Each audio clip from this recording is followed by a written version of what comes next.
우리가 이런 고민들을 합니다. 성경에 언급되지 않는 그 삶의 문제들은 어떻게 해결해야 됩니까?라는 질문을 많이 합니다. 그리고 오늘 본문의 내용은 삶이 묻다라는 그 책에 없는 내용이고, 이제 제가 청년들과 여러 가지 성도들을 만나면서 했던 그 고민들, 거기에 대한 답을 이렇게 주고받는 가운데 그 내용도 좀 정리한 내용입니다. 오늘 보면요, 우리들의 고민이 이런 고민들을 흔히 하는 경우들이 있어요. 같은 맥락의 고민인데요. 무당 무당인 옆집 사람이 신당의 손님들이 막 빵을 많이 갖다 놨대요. 근데 그 빵이 많으니까 그 빵을 옆집 사람한테 나눠준다고 가져온 거예요. 여러분들에게 가져왔습니다. 너무 많아서요. 좀 드세요. 여러분 먹어도 될까요? 안 될까요? 기도하고 먹으면 되십니까? 먹으면 꺼름직할까요? 안 꺼름직할까요? 이런 질문들 많이 하시더라고요. 또 이런 비슷한 질문인데, 어, 가게를 얻어서 들어갔는데 부적이 써 있고 동태가 걸려 있는 거야. 근데 그거를 떼지 못하겠대. 괜히 뜯다가 나한테 이상할까 봐. 목사님 기도해 주세요. 기도해 주세요. 이런 경우 꽤 많습니다. 이런 경우 어떻게 할까요? 같은 맥락이겠죠. 그리고 이런 질문도 있습니다. 성경에 술 취하지 말라는 명령은 있어도 술 먹지 말라는 명령은 없습니다. 그러므로 적당히 먹으면 되지요?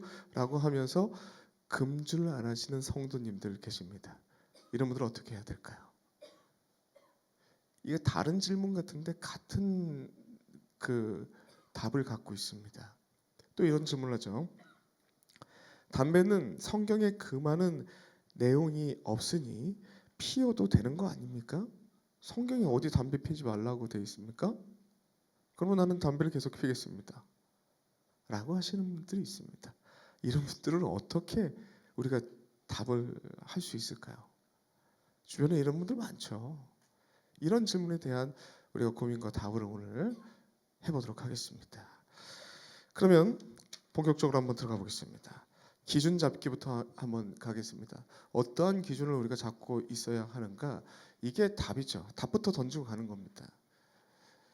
우리가 참된 신앙인으로서 이런 삶의 다양한 문제들, 성경에서 언급하지 않는 이러한 것들을 가지고 우리에게 질문을 던졌을 때 어떠한 성경적 답을 해야 되는가? 이게 포인트죠. 그러면 성경에 없는 문제를 어떻게 풀어야 되는가? 같이 한번 보겠습니다. 기독교 역사는 2000년이 넘었습니다. 그동안 성경에 없는 수많은 새로운 문화와 문물 그리고 새로운 표현이 무수히 많이 생겨났습니다. 성경에 없는 많은 다양한 삶의 문제들이 우리 앞에 펼쳐져 있습니다. 이런 상황에서 성경이 오늘 우리의 삶의 문제를 푸는데 도움이 되는가라는 질문을 저절로 하게 되는 거죠. 여러분 이 질문에 대한 고민을 한번 해보신 적이 있습니까? 성경이 인생의 모든 문제에 대한 답을 준다라고 생각하시는 분들 있으신가요? 그렇지 않은 분들이 있으신가요? 저는 개인적으로 준다라고 생각합니다. 인생의 모든 문제의 답을 성경은 제시합니다. 저는 그렇게 신앙 고백합니다. 이런 상황 가운데 또 이런 질문이죠. 성경에 언급이 없는 문제들, 그건 어떻게 풀어야 됩니까? 라는 그 질문을 자연스럽게 하게 됩니다. 그러면 어떻게 푸는가? 이렇게 풀면 됩니다. 선악의 문제가 아닌 문제는, 그러니까 성경에서 언급하지 않는 문제는, 살고 죽는 문제가 아닌 것은, 구원과 직결되는 문제가 아닌 것은, 성경에 굳이 언급되지 않는 부분의 문제는 성경적 답을 찾아가야 되는데 어떻게 풀어야 되냐면 아디아포라로 푸는 겁니다. 발음을 제가 발음을 듣고 잘 모르실 수 있기 때문에 저기 밑에 보시면요, 아디아포라가 어떻게 쓰는지 나오죠? 그렇게 써놓으면 됩니다. 요거는 기독교 기독교 역사 가운데 쓰여졌던 용어이고요. 굉장히 자주 쓰이는 용어이기 때문에 여러분들 조금 익숙해졌으면 좋겠습니다. 아디아포라. 한 번만 따라할까요? 시작. 아디아. 섭섭하니까 한 번만 더 따라하겠습니다. 아디아포라. 아디아포라의 뜻은 뭐냐면요. 사전적 의미가 상관없는, 중요하지 않는 이라는 단어의 뜻을 가지고 있고요. 선악과 같은 본질적인 것 그리고 구원의 구원. 중앙입니다. 중앙하고 있어요. 구원에 결정적이지 않는 것들이라는 의미를 표현하는 것입니다. 그 성경에 없는 것들은 아디아포라로 풀라 그 얘기를 하고 있는 거죠. 그러면 이 아디아포라의 그 단어가 어디서 왔냐면요. 종교개혁 시대 16세기에서 쓰였던 용어를 오늘날 신학자들이 그리고 오늘날 교회에서 가져와서 쓰고 있는 겁니다. 어떻게요? 성경에 기록되지 않는 여러 가지 삶의 문제들을 어떻게 성경적 답을 찾아가는가? 이거 길죠? 그냥 아디아포라입니다. 그게 아디아포라. 아시겠죠?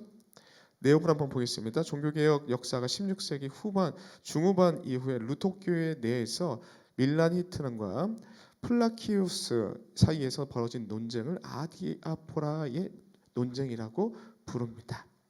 종교개혁 역사에서는 16세기 후반 이후 루터교회 내에서 밀란 히트런 그리고 플라기우스 사이에서 벌어진 논쟁을 다시 한번 아디아포라 논쟁이라고 부릅니다. 먼저 멜랑 히토는 당시 카톨릭이 행했던 예배 예식이 있거든요. 지금도 여전히 행하고 있는 그 예식이요. 그 예식과 그 행습과 그리고 성작 숭배, 견진례 같은 것은 유아 세례를 받고 성인 돼서 다시 세례를 받는 그런 내용들이에요. 그 카톨릭이 행하는 몇 가지의 형식을 우리도 개신교회지만 우리도 받자. 왜냐하면 그 당시 문화 가운데 이거에 익숙한 사람들이 이것을 안 하면 덜 경건하게 느끼니까 우리가 좀 하자라고 하는 주장을 펼칩니다. 그래서 이렇게 얘기를 하죠. 성경에서 특별하게 금하라는 구절이 없으니 수용하자라는 입장입니다. 그런데 그에 반해서 플라키우스는 이렇게 얘기합니다. 성경에서 금하는 구절이 없기도 하지만 명령한 일도 없다. 자칫 외식적 형식적 구습을 버려야 한다라고 하면서 이 형식적인 것들을 남겨놓으면 우리가 거기에 빠질 수밖에 없다라는 것을 주장합니다. 반대편을 완전 강하게 어필하는 거죠. 이것이 바로 이 논쟁이 아디아포라의 논쟁이었습니다. 성경에서 이렇게 해라 저렇게 해라 분명한 그 명령이 없기 때문에 더 성경적인 것은 무엇인가라는 그것을 찾는 논쟁이 되는 것이죠. 더 성경적인 것이 무엇인가라는 그것을 찾아가는 논쟁이 되면 좋겠는데 내가 맞다, 네가 맞다 이렇게 싸우기 시작하니까 굉장히 큰 논쟁이었어요. 이 당시에. 그게 바로 아디아포라라는 것입니다. 결국에는 더 성경적인 것이 무엇인가 찾는 것이 아디아포라의 논쟁이죠. 아디아포라의 예를 좀 쉽게 한번 들어보겠습니다. 예배 때 시편 150편에 있는 시편의 가사만을 써야 된다. 예배 때는 이 시편의 가사에 곡만 묻혀가지고 예배를 해야지 하나님께 다른 딴따라 음악을 붙여가지고 딴따라 가사 같은 거를 붙여가지고 하면은 그건 참된 예배가 아니다라고 막 주장하는 사람들이 있어요. 맞습니까? 안타깝지만 제가 칼빈을 굉장히 존경합니다. 장로교회 창시자 칼빈을 되게 좋아하는데 칼빈이 이렇게 얘기했어요. 이거는 칼빈의 많은 신학적인 견해들을 다 따르지만 이거는 좀 못 받겠습니다. 새노래로 주찬양 아닙니까? 시편에 나오잖아요. 그런데 이런 얘기죠. 언제든지 새로운 곡과 노래로 하나님을 찬양할 수 있다. 이거 루터파가 오히려 그 당시에는 주장했어요. 칼빈 계열의 칼빈파들은 오히려 보수적으로 시편의 가사만 가지고 예배 때 찬양하라. 막 이렇게 했죠. 근데 여러분 이렇게 물어볼게요. 이 두 가지 중에 어떤 게 맞을까요? 어떤 게 틀릴까요? 맞고 틀리게 문제가 아니에요. 이렇게 생각하면 당시 문화 가운데 이렇게 생각하면 이게 더 경건하고 더 좋은 걸 수도 있고요. 아니 이렇게 생각하면 이게 또 성경적인 걸 수도 있습니다. 맞고 틀리고의 문제가 아니라 더 성경적인 것을 찾아가는 논쟁, 아디아포라의 논쟁이죠.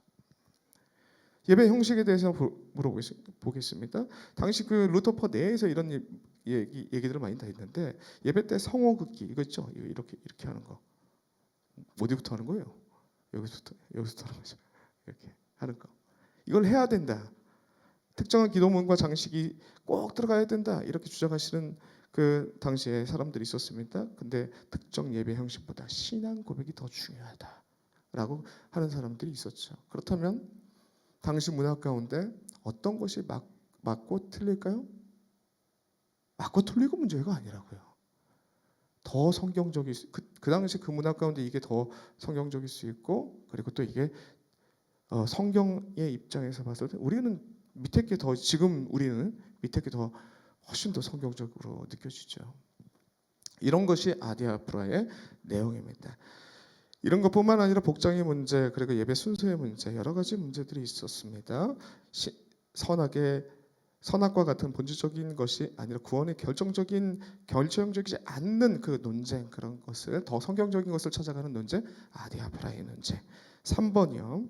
또 한번 예시를 한번 들어보겠습니다. 오늘날의 예시를 한번 들어보면요.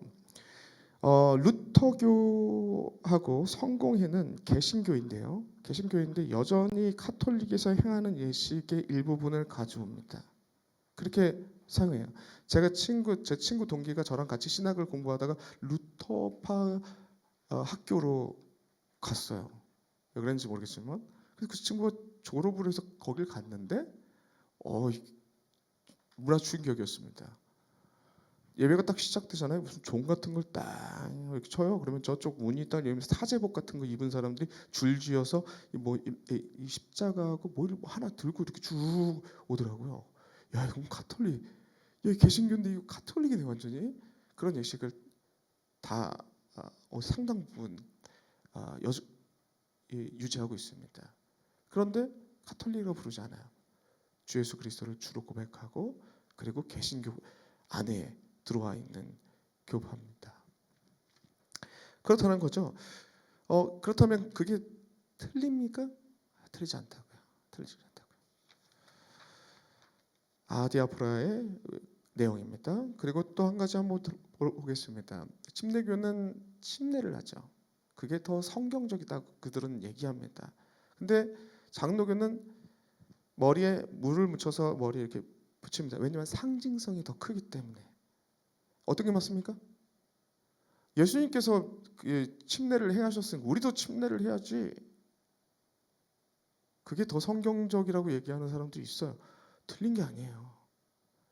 근데 여러분, 그 전쟁이 벌어졌습니다. 급박한 상황이에요. 근데 이 사람 세례 줘야 돼. 근데 어디 가서 어떻게 줄 거야? 강을 찾아야겠습니까? 너무나 형식적이라는 거죠. 주 예수를 주로 고백하는 자들이 주와 함께 죽고 사는 것, 그 의미가 담겨져 있는 상징적 의미가 크잖아요. 어때요? 저는 그래서 장로교의 성경 해석과 신학을 좋아합니다. 그게 저한테 맞더라고요. 이거는 맞고 틀리게 문제가 아니라 아디아파의 문제죠. 아디아파라. 자, 하나 더요. 장로교 원래는 우리 합동에서 여기 뒤에 십자가가 있었습니다. 근데 장로교 통합은 여전히 여기 십자가가 있습니다. 십자가가 있었는데 합동교단에서는 십자가를 치웠어요. 왜 그런지 아십니까? 십자가가 자칫 우상화 될 수 있다 라고 해서 치웠어요. 의미 있다고 생각합니다. 그렇다고 해서 십자가가 뒤에 있는 교회가 나쁜 교회냐? 아니라는 거죠. 그걸 통해서 십자가를 더 깊이 묵상할 수도 있는 겁니다. 디아프라의 문제라는 것이죠. 오늘날 또 하나의 예시는 직제일치가 한 7년 전인가 핫한 이슈로 한 번 더 올라왔습니다. 개신교의 권위가 많이 떨어지다 보니까 우리도 카톨릭처럼 직제를 만들자. 사제 이렇게 단계별로 있잖아요. 조직화된 호칭을 써가지고 우리 교회도 개신교도 이렇게 조직화를 시키자라는 의견이 굉장히 컸습니다. 그런데 무산됐어요. 다행이라고 생각합니다. 외식과 위선에 빠질 수 있습니다. 카톨릭이 많은 문제점이 여기에 나타나는 거죠. 식재일치라뇨. 그 세상에서 그렇게 가톨릭이 더 영향력이 있다라고 그렇게 판단됐나 봐요.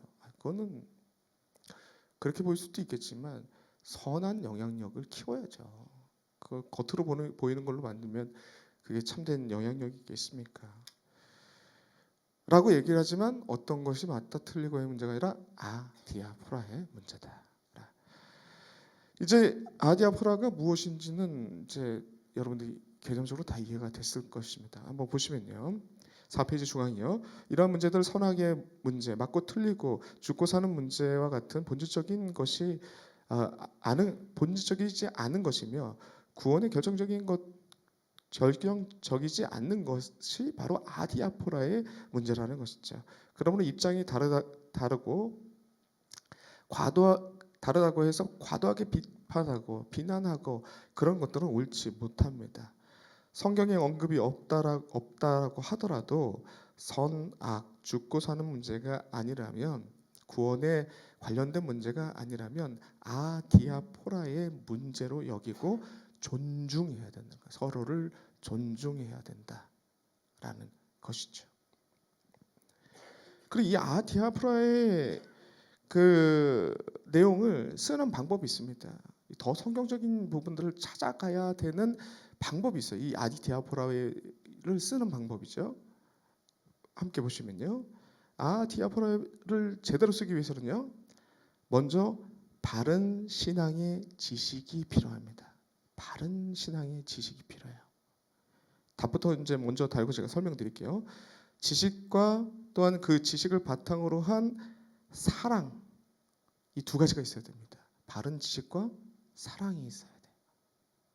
그래야 참된 디아포라, 더 성경적인 것을 찾아갈 수 있습니다. 이것은 제가 만든 게 아니라요. 바울이 얘기하는 바입니다. 제가 이거 하나의 간증을 좀 할게요. 제가 이 고민을 하게 된 이유는 아내의 고민을 듣고서입니다.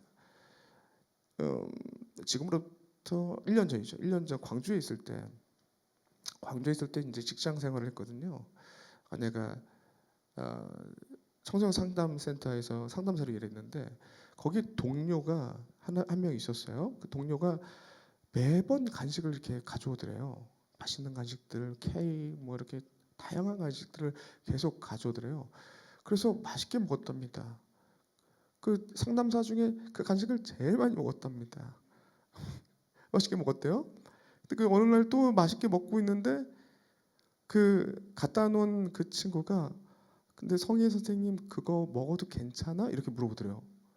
무슨 얘긴가? 애들 들어봤더니 그거 사실 자기 친구가 무당이 있는데 동자신이 임한 무당이어가지고 자기가 가면 아이고 왔어 하면서 그렇게 간식을 준대요. 그거를 가져와가지고 거기 갖다 놨던 거예요. 근데 아내는 그것도 모르고 먹었던 거죠. 그걸 알고 이거를 아내가 잘 먹었을까요? 표정 관리가 어렵더래. 이거 먹어야 되나 말아야 되나 하면서 이제 이거 먹으면 안 될 것 같은 자신이 위축감이 들고 그리고 이 모습을 상대방이 보니까 상대방도 좀 불편해지는 것 같고 굉장히 어려웠다라는 얘기를 하더라고요. 그 얘기를 듣고 오늘 고린도서 8장의 내용을 쭉 설명했습니다. 그러더니 이제 그렇구나 그래갖고 그 다음부터는 잘 맛있게 먹었대요. 그런 거 아니겠습니까? 바로 그거예요. 아디아포라의 문제는요. 바른 지식이 없으면요. 위축됩니다. 위축돼요. 이게 맞나 틀린가? 나한테 해가 입혀지는 거 아닌가? 바른 지식이 없으면 자기가 흔들립니다. 그리고 바른 지식을 바탕으로 한 사랑이 없으면요. 상대방을 배려할 수 없어요. 반대로 바른 지식이 있다면 그거 감사함으로 먹으면 돼 하면서 그냥 아무렇지 않게 먹으면 그 사람에게도 그 관계가 원활해지는 거죠. 바른 지식 플러스 그 지식을 바탕으로 한 사랑과 배려가 필요한 거죠. 존중 거기서부터 나오는 겁니다. 요게 이 원리가요. 바울이 얘기하는 고린도전서 8장의 내용입니다. 고린도서 8장의 내용을 보시면요, 우상에게 드려진 고기를 먹어야 되느냐 말아야 되느냐, 교회 안에서 분쟁이 일어났어요. 우행모피, 우상에게 드려졌던 것들은 먹지 마라, 이방인이어도 네 가지는 지켜라라고 했던 교회 법이 있었습니다. 그럼에도 불구하고 이 고린도 교회에서는 그것마저 지키지 않아요. 바울이 다른 것을 제시합니다. 아디아포라의 원리를 제시해요. 고린도 전서 8장에 왜 그런가 저와 함께 살펴보겠습니다. 일단 답부터 달면요, 무당 또는 우상에게 드려진 빵을 먹어도 됩니까? 예습니까? 노입니까? 먹어도 돼요. 이 땅에는 모든 것은 하나님께서 창조하시고 하나님께서 주신 것입니다. 감사함으로 먹으면 됩니다. 바른 지식이 있으면 위축되지 않습니다. 그것이 나에게 해를 가져주지 않아요. 구약의 율법의 기준으로는 이 우상에게 드려진 빵을 먹어도 됩니까? 아니요. 노입니다. 안 됩니다. 구약에서는 우상에게 드려지는 것을 가증한 것으로 여기고 먹으면 죄라고 얘기합니다. 구약의 율법으로서는 죄입니다. 안 됩니다. 그렇다면 신약의 교회 법 기준으로 먹을 수 있을까요? 아니에요. 그건 아닙니다. 바로 밑에 여기 있습니다. 아까 전에 설명했던 거, 사도행전 15장 20절 말씀. 다만 우상에게 더러운 것과 음행과 목매어 죽인 것과 피를 멀리하라. 이게 이방인들이 율법의 내용을 다 지킬 수 없으므로 이 네 가지는 지켜라, 교회 법으로 나왔습니다. 이 교회 법의 기준으로 따진다면 고린도전서에 있는 고린도 교회에 있는 사람들은 이 우상에 든 것을 먹으면 안 됩니다. 그럼에도 불구하고 지금 바울은 그렇게 얘기하지 않아요. 교회법보다 상위법을 가지고 아디아포라의 문제다라고 얘기를 하고 있는 것이 고린도전서 8장의 내용입니다. 저랑 함께 한번 보겠습니다.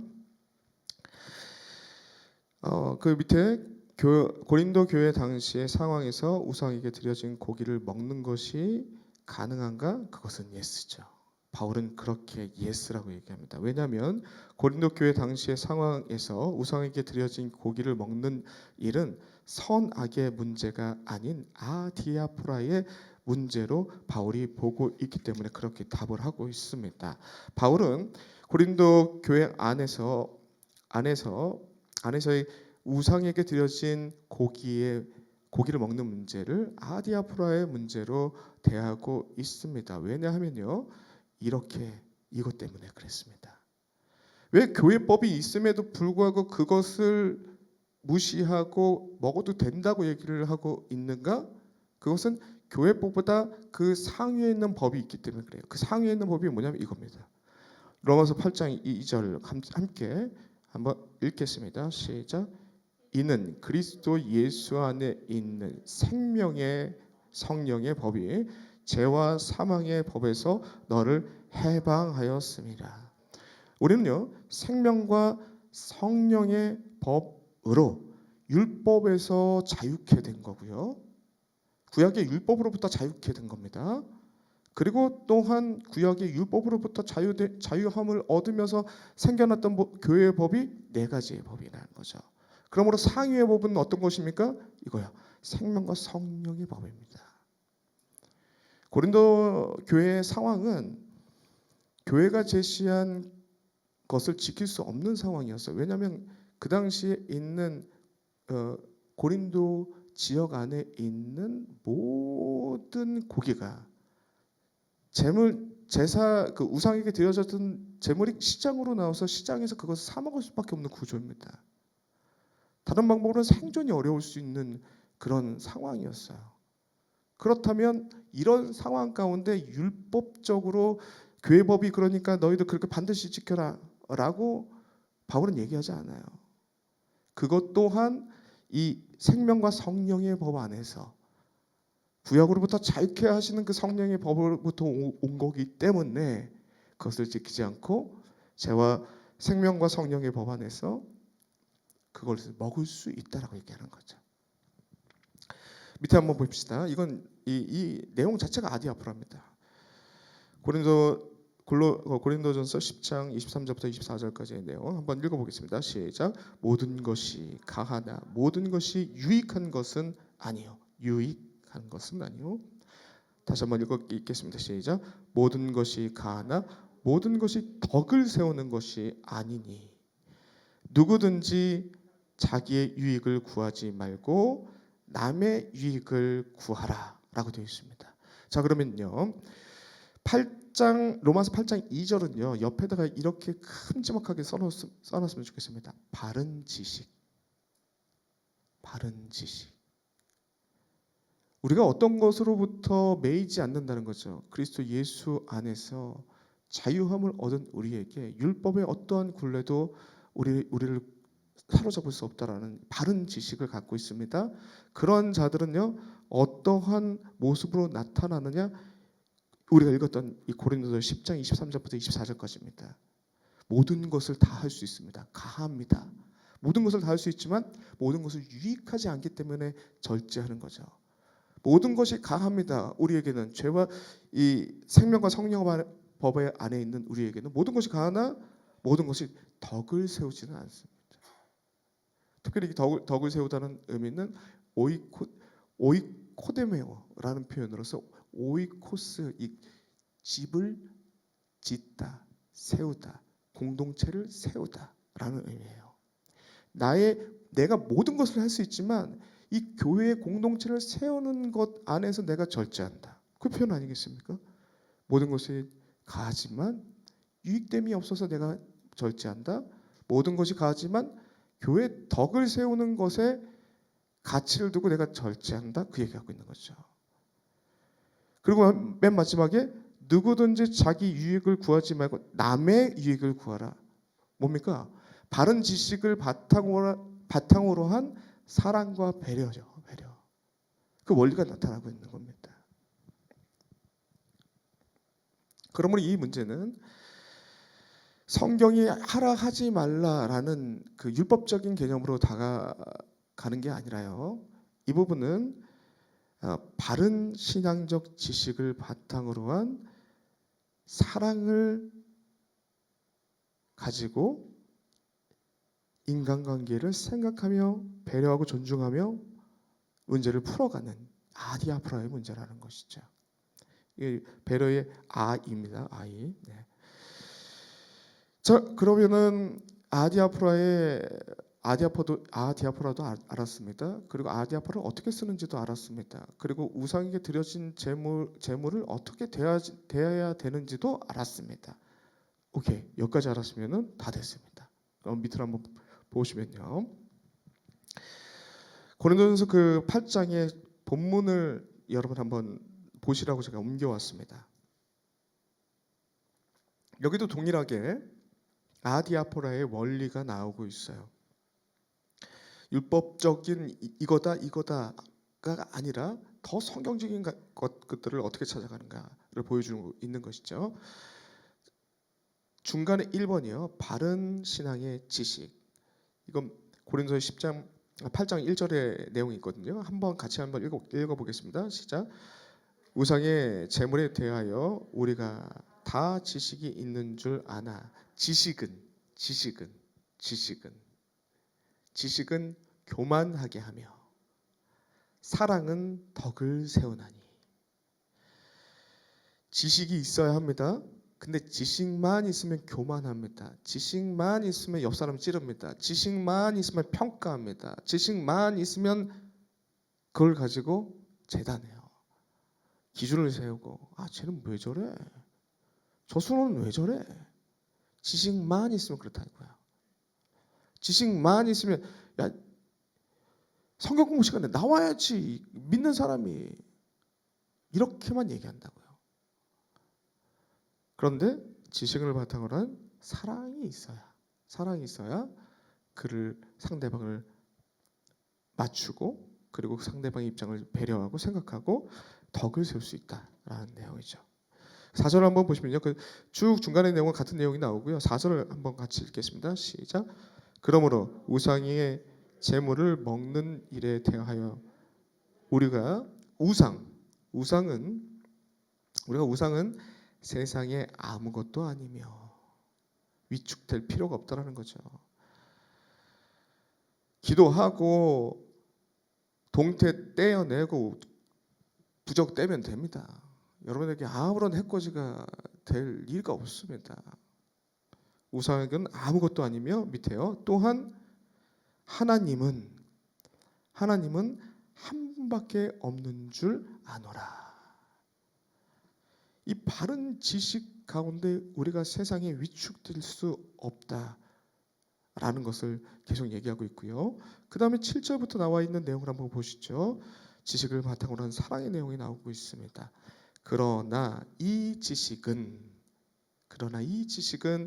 모든 사람에게 있는 것은 아니므로 어떤 이들은 지금까지 우상에 대한 습관이 있어서 우상의 제물로 알고 먹는 거로 그들의 양심이 약하여지고 더러워졌느니라. 음식은 우리를 하나님 앞에서 내세우지 못하느니 우리가 먹지 않는다고 해서 더 못 사는 것도 아니요 먹는다고 해서 더 잘 사는 것도 아니다. 그것이 중요한 것이 아니라는 것이죠. 지식을 가지고 어떻게 적용해야 되느냐. 9절입니다. 다 같이 읽어보겠습니다. 시작. 그러나 여러분들에게 있는 자유가 약한 사람에게 걸림돌이 되지 않도록 조심하십시오. 지식과 함께, 지식만 있으면 안 되고요. 지식과 함께 이 지식이, 이 자유에 대한 지식이, 그리스도 안에서의 자유된 그 지식이 사랑과 함께 주변을 세우고 교회를 세우고 덕을 세우고 그런 일에 쓰임 받아야 한다라는 것을 말하고 있습니다. 그렇다면 이제 질문에 대한 답을 한번 하겠습니다. 무당인 옆집 사람이 신당의 손님에게 빵을 많이 받았다고 나눠줬는데 이것을 먹어도 되느냐? 네죠. 바른 지식이 있다면 위축될 필요 없어요. 네, 고맙습니다. 아이고, 나 우리 집에 있는 거 드릴게요. 아, 재수 없어 하면서 쓰레기통에 넣는 거 아니라. 아, 저희는 그거 안 먹어요. 이게 무슨 이 관계가 깨지잖아요. 관계가. 믿는 자 바른 지식을 갖고 있으면 아유, 하나님께서 주신 건데 아유, 주세요. 더 없습니까? 더 주세요. 내 것도 드릴게 더 드세요. 그렇게 되면 여러분이 위축되지 않고요. 관계도 깨지지 않고요. 이러한 일들이 펼쳐진다는 것이죠. 이게 바울이 얘기하고 있는 아디아포라의 문제로 대하고 어떠한 답을 내려고 하지 말고 아디아포라 더 성경적인 것들을 찾아가려는 입장을 가지고 바른 지식을 바탕으로 성경을 기준으로 이러한 삶의 태도를 가지고 있는다면 삶의 문제를 못 풀어갈 문제가 없다라고 얘기를 하고 있는 것입니다. 같은 기준으로 술을 먹고 담배 피우는 문제를 대하면 됩니다. 술 먹고 담배 피우는 것이 죄인가요? 아니죠. 아니죠. 술 먹고 담배 피운다고 지옥 갑니까? 아닙니다. 그러므로 선악, 살고 죽는 문제, 구원에 해당되는 문제입니까? 그건 아닙니다. 아니에요.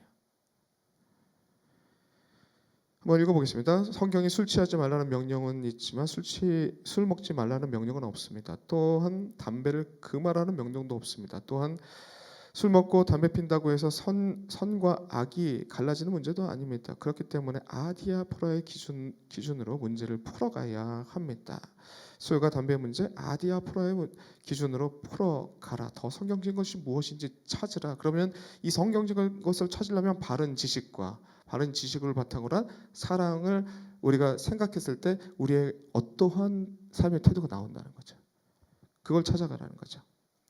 자, 봅시다. 그러면 앞에 우리가 충분히 다뤘던 내용이에요. 모든 것이 강하나 모든 것이 유익하는 것은 아니에요. 모든 것이 강하나 모든 것 덕을 세우는 것은 아니다. 바른 지식에 대한 부분이죠. 그리스도 안에서 생명의 성령의 법이 바른 지식에 대한 부분입니다. 이 바른 지식을 바탕으로 사랑의 관계, 인간의 관계를 생각하는 이것도 아인데요.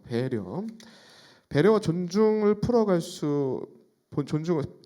사랑으로 모든 문제를 풀어갈 수 있다라는 것이죠. 밑에 한번 내려가시면요. 한국 교회에서 기독교인의 금주와 금연은요. 좀 이게 배경적 이해가 필요합니다. 한국 사회에서 기독교인의 금주와 금연은 민족의 유익과 덕을 세우는 일이었습니다.